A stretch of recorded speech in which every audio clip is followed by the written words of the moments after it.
The cursed ship, Voyager, had been on a journey of exploration to the North Pole. She was homeward bound, when unfortunately, the icy grip of the northern winter closed in, and the Voyager was surrounded by great blocks of solid ice. The captain and crew weren't prepared for the weary wait until the thaw could set in so that they may continue on their journey home. What followed were weeks of fear, toil, betrayal, and violence. It had been about 100 years since that day, and yet they'd never been able to escape the sharp bite of the cold, even in death.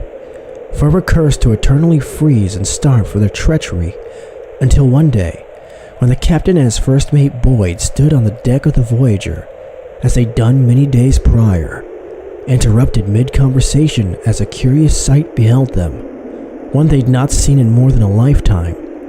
The strong, radiant glow of fire was left in the prints of the stranger's shoes as he approached the ship.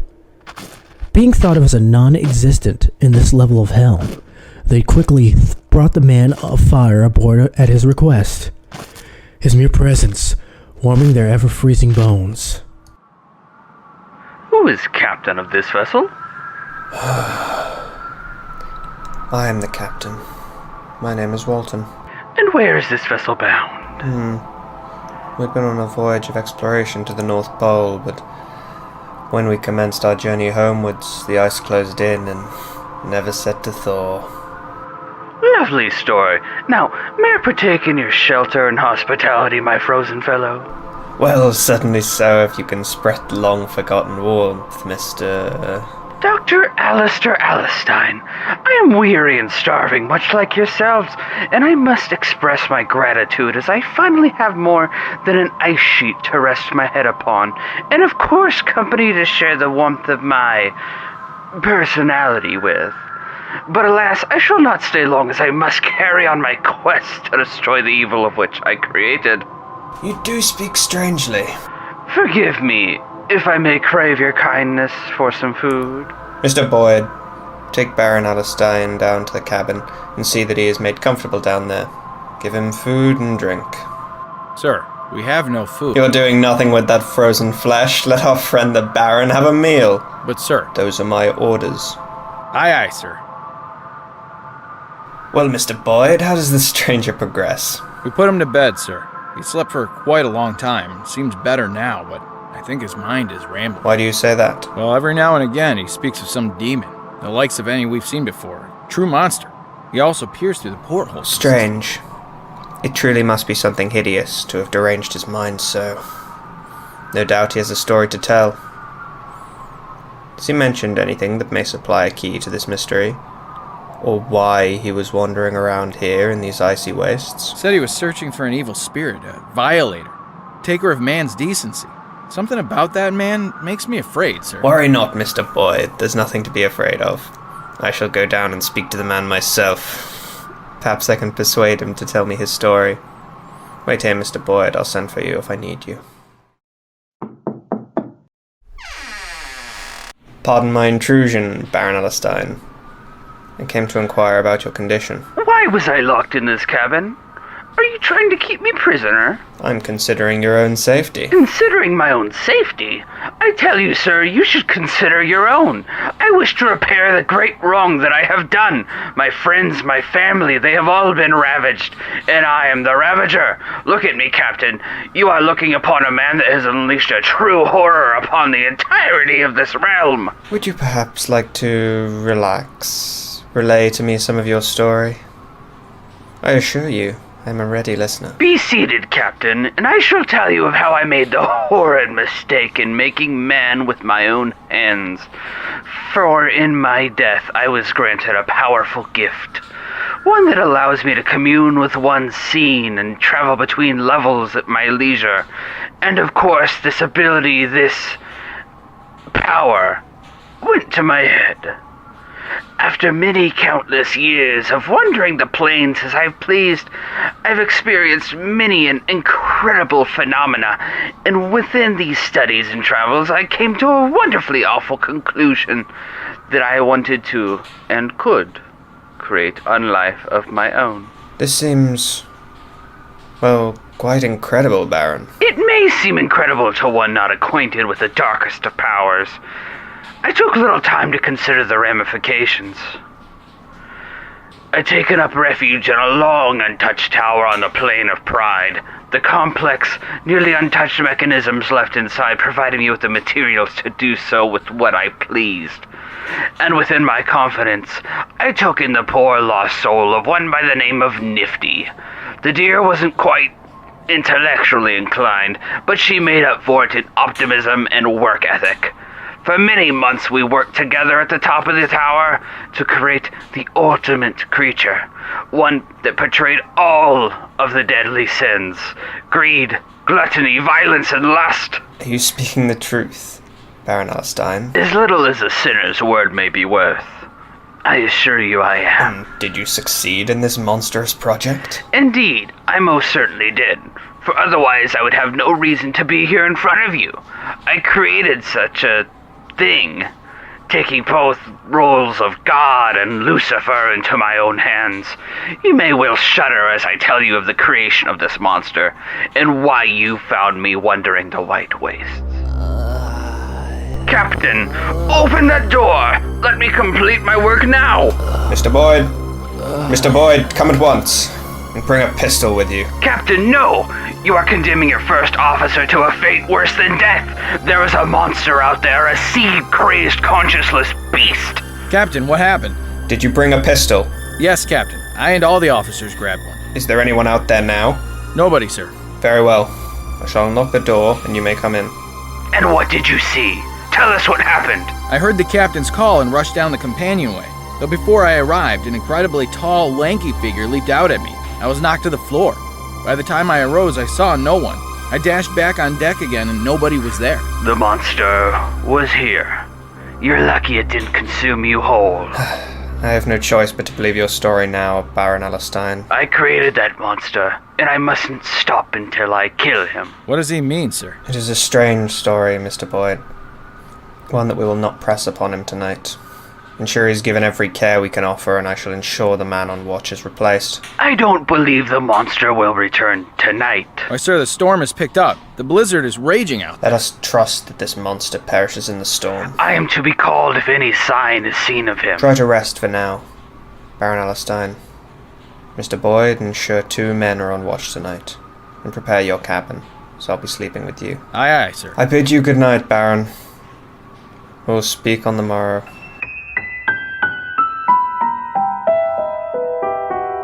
I've been told you seem much better today, Baron.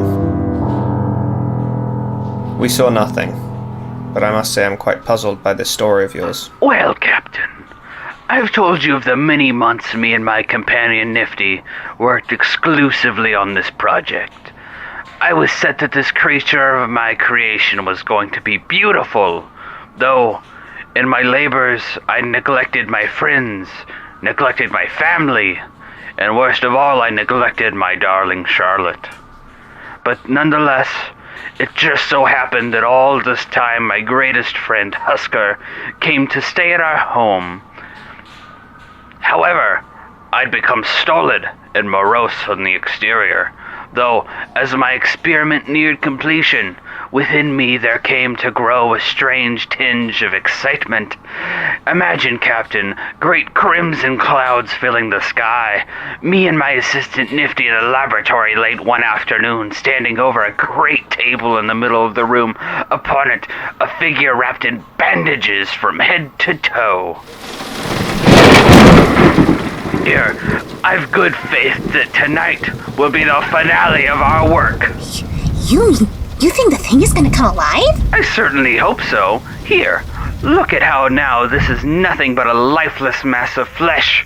For months we have worked over it, and tonight we will hoist it into the air, and I shall commune with forces unknown. I'm afraid, Doctor. I don't believe we should do this. Why are you afraid, Nifty dear?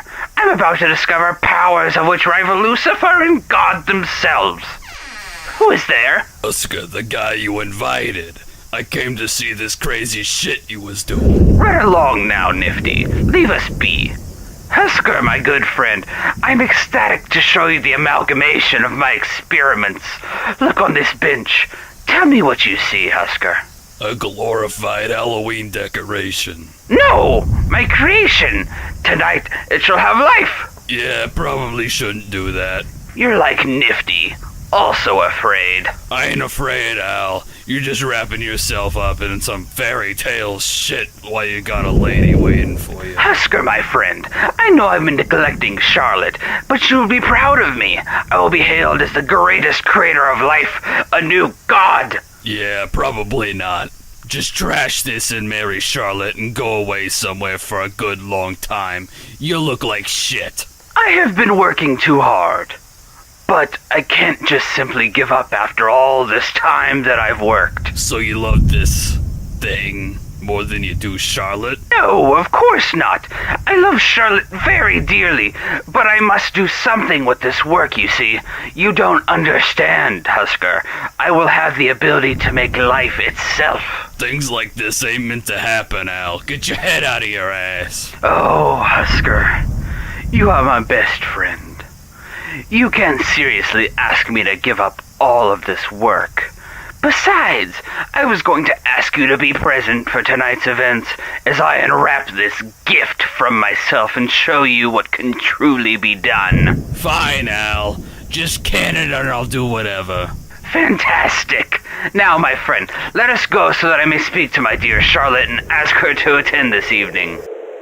And so, Captain, I went and sought out my love. At first, she was horrified, but gradually she consented, and later that evening, Charlotte, Husker, and I entered the laboratory to find and join Nifty in looking over the table on which my creation lay waiting to be brought into this world. Well, my friends, here we are. You are soon to witness history in the making as I, Baron Alastair von Alastein, harness powers unknown to the rest of the underworld to bring forth a being of my design. Now, come, Nifty, it is time! It is done! The ritual is complete. Come, the lot of you. Come watch in awe as I unwrap this beautiful thing. Good God, it's hideous! Jesus, fuck, yeah, you really made something alright. Markings of a curious color across his body. The eye is black as pitch. It's perhaps the tallest, slimmest figure I've ever seen. One of grotesque proportions, even. But it is alive. Can it speak? Not yet, my dear. It must first learn to speak. Goodness, that awful noise. So what the fuck are you gonna do with the thing now? It's not a man. It's a monster.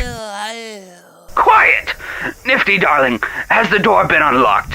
Yes, sir. Wonderful! I shall move the figure into the room onto the bed and lock the door. Nifty, you will stay here for the evening and ensure that no one other than I enter, not even yourself.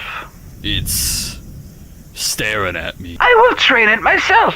Come, Husker, help me move it to its room. Nope, not a fucking chance I'm touching that thing. I feel nauseous. There's no need to be afraid, Husker. Nor you, Charlotte. It can't even walk. Bah, fine then. I shall carry it myself. I ain't never seen something so ugly. I must admit, I am not proud of how my creature looks, but it is alive nonetheless. Sir, I don't think the bed is big enough. It's so tall. Nonsense. Now, Nifty, take this key and stand watch. I have to say I feel an overwhelming sense of power. Well, I'm beat. Good night, you two.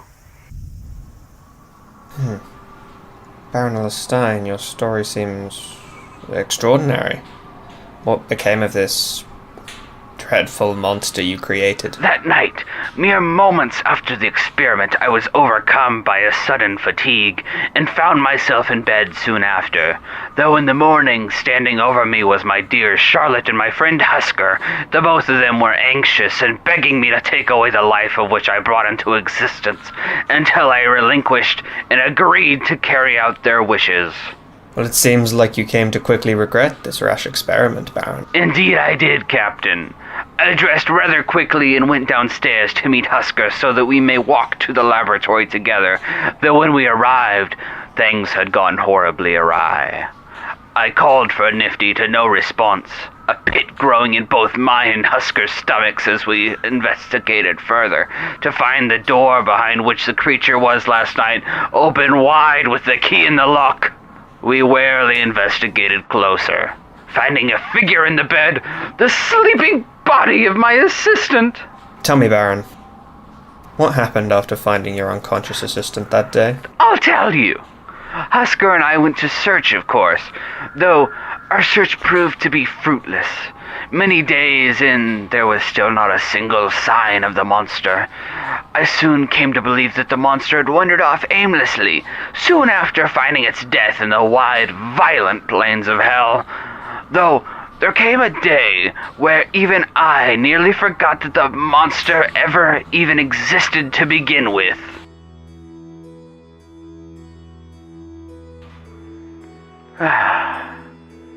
Charlotte, my dear, I've been meaning to ask.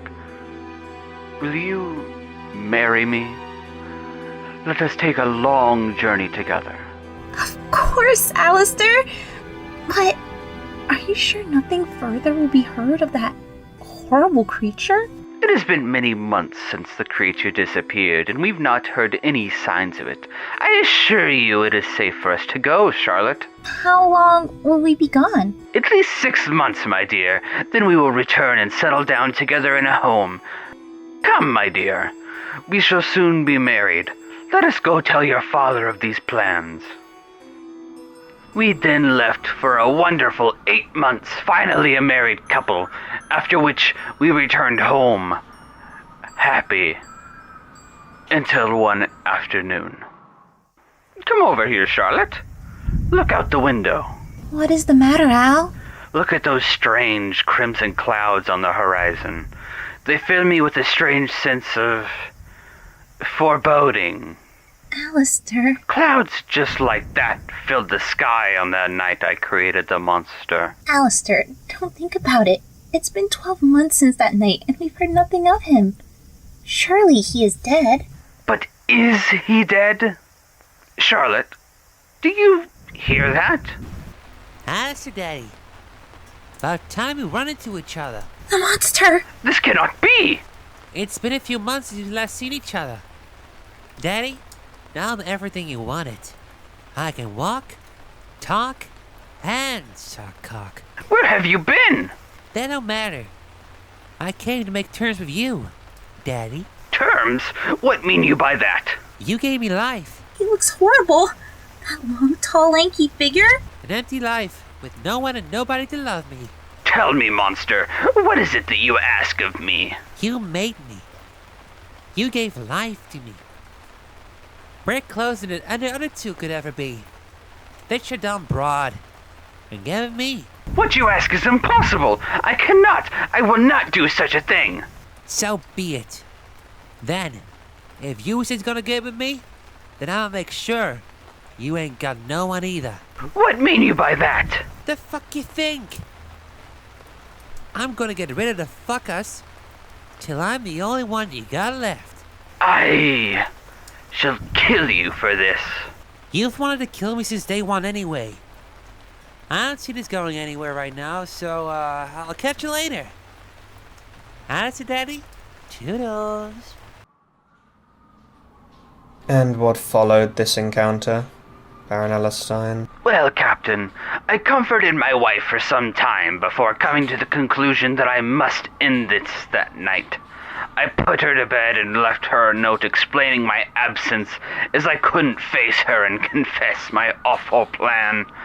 For hours I searched throughout the wilderness, through a forest and the like, and as the first rays of the daylight peeked over the horizon, I heard a faint sobbing, rushing to find the source. Hello, ma'am, what is the matter? It is my husband, sir. He was with another while I was in town. Did you see this other lady? It was not a lady, sir. No, it was a monster. A monster? Yes, It sucked the life out of him, leaving him a horrible marking on his neck, and he won't awaken. What am I to do? We shall move his body into the house, then we shall go to town for assistance. And so we took the body inside and prepared to head back towards town, though before we were even close to stepping foot out the door, he came back. Alistair, huh? Fancy meeting you here. I knew you couldn't resist this ass for long. I have followed you so that I may put an end to you and your dirty deeds. Yeah, you can try, sweetheart. Get lost in the woods or something? Dumb broad. This is Guy's business. The poor woman. Why did you kill her husband? He ain't dead, dumb shit. Then what of the mark on his neck and his unending slumber? What do you think? Mwah. I've not any words. Don't need him, Al. You was basically my daddy with what happened a year back.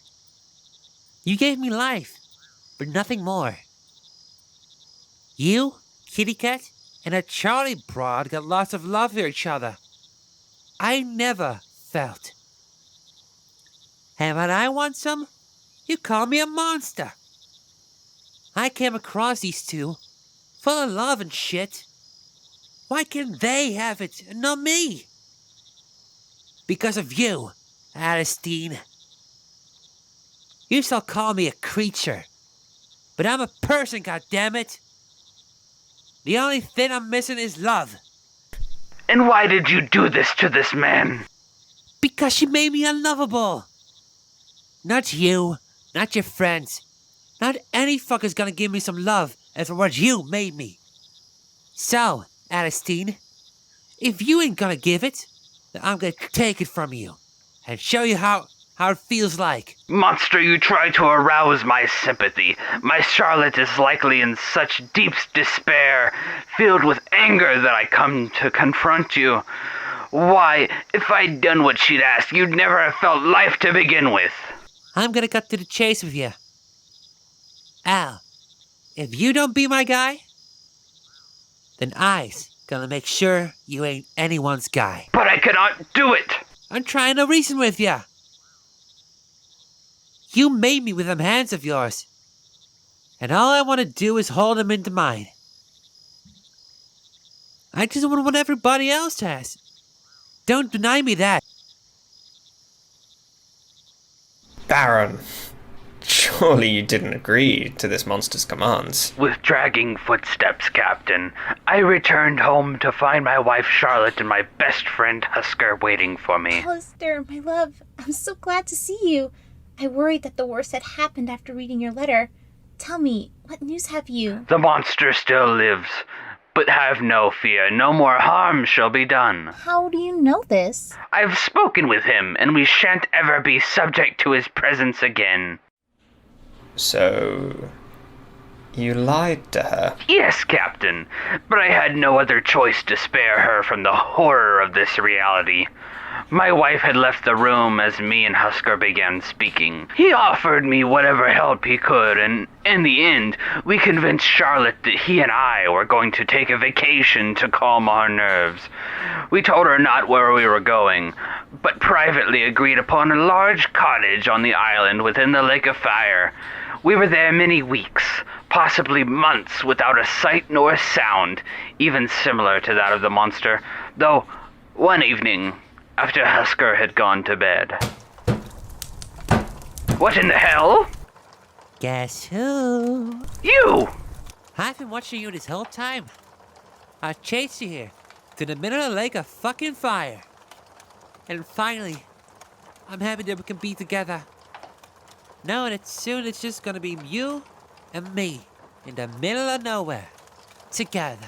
You look worse than ever. Just thinking of how I gave you life fills me with horror and remorse. I cannot stand the sight of you. Begone! You'd better not be like that, Alistair. Until I have your love, I'm gonna take away every last thing that you do. Have you not committed any more vulgar acts this whole time? One, but he ain't complaining. You beast! You promised no more! And what gives you the right to command me? Ha, pal. Did I not create you? Did you not promise to me if I gave you what you wanted, you would leave others alone? Sometimes you're just in the mood to fuck. Can't help it. Besides, the only commands I'm gonna follow are in the bedroom. And soon you'll be the only one having to worry about that. Leave me be. Sure. But no, I ain't gonna be far away. You won't make a move that I don't see. Catch you later, sweetheart. And so, did you see any more of the monster that night? Not that night, but I was stunned, unable to leave my seat until dawn broke.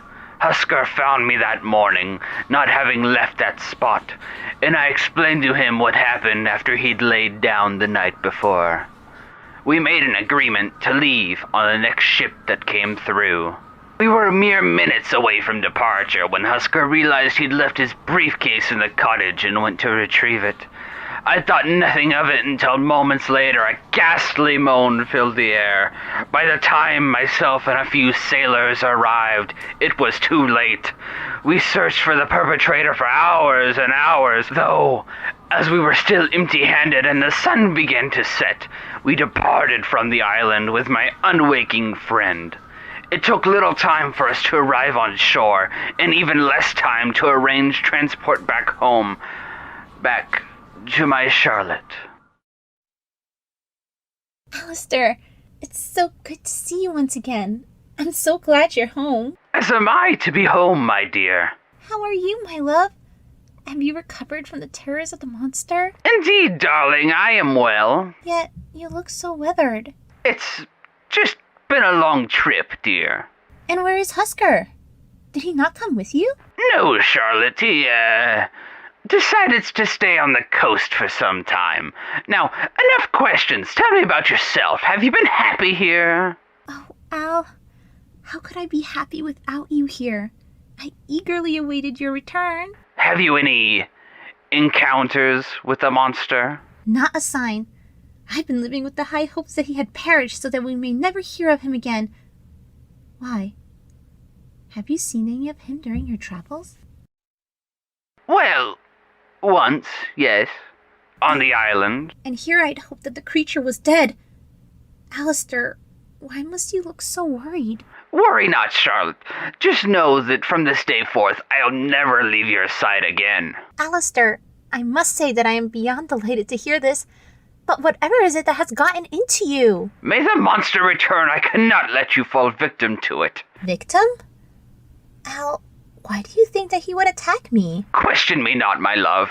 Just do as I ask. And what came of it? Did you see the monster? Indeed, Captain. As we continued speaking of the monster, a ghastly moan filled the air and the monster revealed itself once again. Oh. Now, Charlotte, you understand the gravity of this. The monster has returned and it intends to take you away from me. Oh, Alistair, why would it want me? Don't flatter yourself, Toots. I ain't interested in any broad, let alone you. But if it doesn't want me, then what? Same thing you do, sweetheart. That hunk of man meat in your arms. Oh, Alistair, do not leave me once again. Worry not, my dear. I have no intention of doing such a thing. Fuck me, you two's boring. I'll catch you later, Daddy. But don't worry, I'll be closer than you think. Oh, Alistair, whatever will we do? And what did you do, Baron Alastein? The next day, I had been making arrangements downstairs for her travel away from the cursed abode to her parents for the time being. When upstairs, the horrible monster came out of the closet. By the time I ran up the stairs, the struggle was over, and my greatest fears had become apparent. Well, this seems quite distressing for you, Baron. Shall I leave you alone? Wait. Did you hear that? It is the monster! Captain, are you armed? I am not. We meet again, Alastein. Why have you come here? How long have you been in the closet? You sick, deranged harlot, I have no sympathy for you. Captain, no!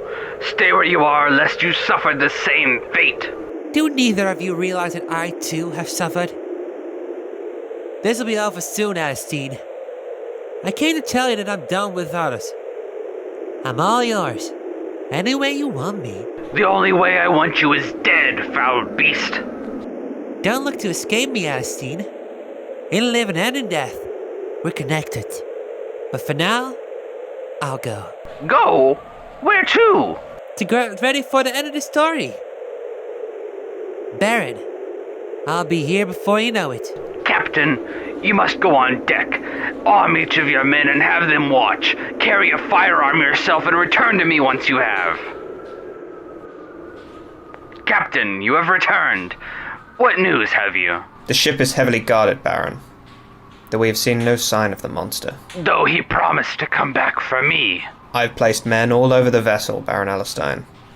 There is no way on or off board without being seen, I assure you. I can promise you this. If he visits this vessel again, then it shall be his last. I hope so. Do you feel you're comfortable enough to continue your story, Baron Alastein? Indeed, Captain. I fell to my knees as I observed a horrid sight. Now nothing is keeping us apart, Alastein. What? You're still here? You can't escape my arms, Al. You are mine. Hear me, Alistair? I love you. Let me go! Let me go! You condemned me to a life of loneliness. You made me an object to hate. But now that this is over, you are one too. If only I had killed you. You can't. You and I can both know that I'm the only one you got left. But after all of this, you still want me gone. So I'll go. I'll leave you the same life you gave me. Where will you go? Where you belong, Alistair. Where even love is frozen. I'll be seeing you, Daddy. But wait, I must know. How was it that you were able to get into the house? Ha! How else is a guy like me gonna do it?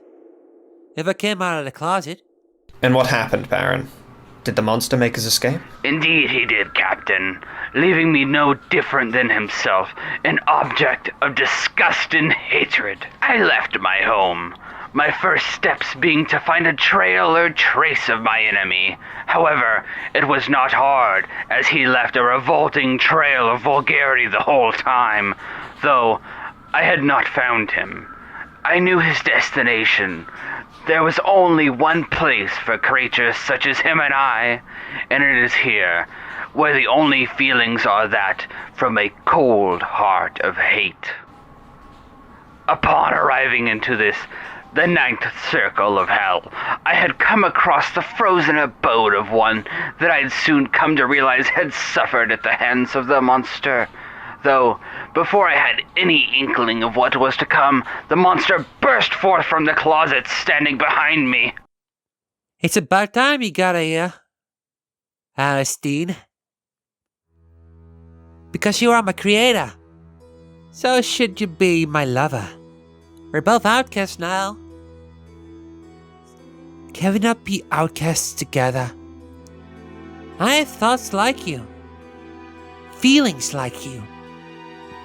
If I had someone to share these with, maybe I could be happy. You ain't got nothing. Not no one left to go back to. But here, you can have the true love with me. You've taken everything from me, driven me to the deepest depths of hell, and you dare ask for love?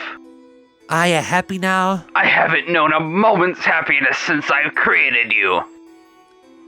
And I ain't ever known one since I've been created. Do you not think you owe it to me to give me the happiness?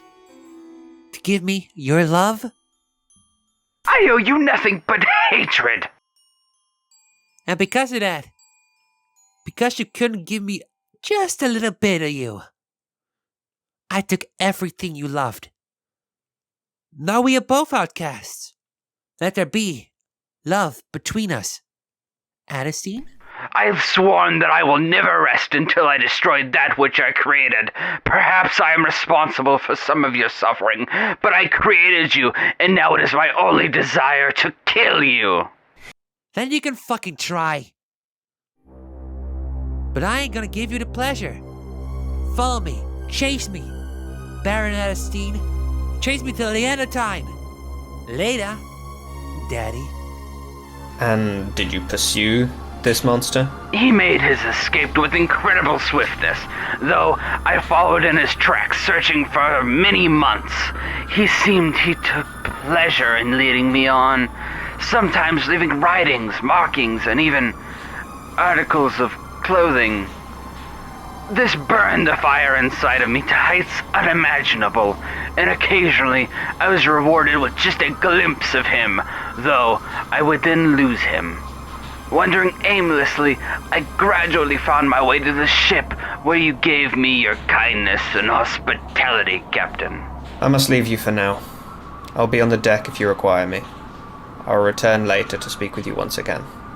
I must say this is all beginning to feel a little strange. Have you any orders to give, Captain? No, not currently, Mr. Boyd. Have any of the men seen signs of the monster? We've seen nothing for the past few days, sir. Well, I'm glad. Sir. Yes, Mr. Boyd? About Baron Alastein. The men are afraid of him, sir. They say he alone is a danger to have aboard, even aside from the monster. Nonsense, Mr. Boyd. You do not know the Baron as I do. He is a friend. Sir, the crew, they're quite adamant that we're all in danger. What if the monster were to come aboard? You're all armed. If the monster comes aboard, we will shoot. And what if the crew were to mutiny? They'd be foolish to try. That is what landed all of us here to begin with. Gather the crew here so that I may address them. All hands on deck! Have the officers stand with me, Mr. Boyd. For over 100 years we have been together, if not by loyalty, then by fate. And I shall not have this eternal voyage marred by another mutiny. I assume I still have the loyalty of the officers? Of course, sir. But we're afraid. If you remember, the creature once attacked me. I do remember that. All hands on deck, Captain. Men, it has been reported to me once again. Some of you are showing signs of discontent. For the greater part of this voyage, you've given me your loyalty, be it through character or fate. I ask you now not to mar that with murmurs of mutiny once more. I am told some of you are afraid of my new friend, our guest, Baron Alastein. There is no need for you to fear him. He is a gentleman that has suffered much like ourselves. He has told me his story, and I feel deeply for him. In regards to the strange creature that sometimes finds his way aboard the vessel, I assure you the officers are armed, and if he comes aboard, they will shoot. Attempt a mutiny and disobey my orders, and you will meet the punishment that is given to rebels. If any harm comes to my guest, Baron Alastein, the man who harms him shall meet his second death. That is all. You may go. Ah, Baron Alastein. What are you doing up here? I have come to tell you and the crew that I am leaving. They've no need to fear me nor the monster any further. You sure about that, pal? What the hell? The monster! Fire! You gonna kill me, or am I just gonna stand here all pretty? This game has reached its end, monster. I am tired of chasing after you. And I'm tired of running away from you. What do we do, Captain? Oh, Alistair. Victim of all my anger. Victim of all my loneliness. From the beginning, you've done me every wrong in the book. And I did them back in revenge. Thinking I get some kind of happiness out of it. There we are. Years later in the middle of nowhere. And am I angry? Do I want to kill you? No, goddammit. I just want to be held in your arms. Alistair, my love. Your love? You... Shut the fuck up, pal. I'm trying to have a moment here. Angel. Huh? Your name is Angel. Oh, Alistair. Come, Angel dear. Let us get off this ship. Together. I don't know what to say. Then say nothing, my dear. Hold my arm and let us return to the circle of pride. After all, we have a wedding to plan. Though, first things first, we are getting dinner. I'm starved and I must admit, I'm rather tired of frozen food.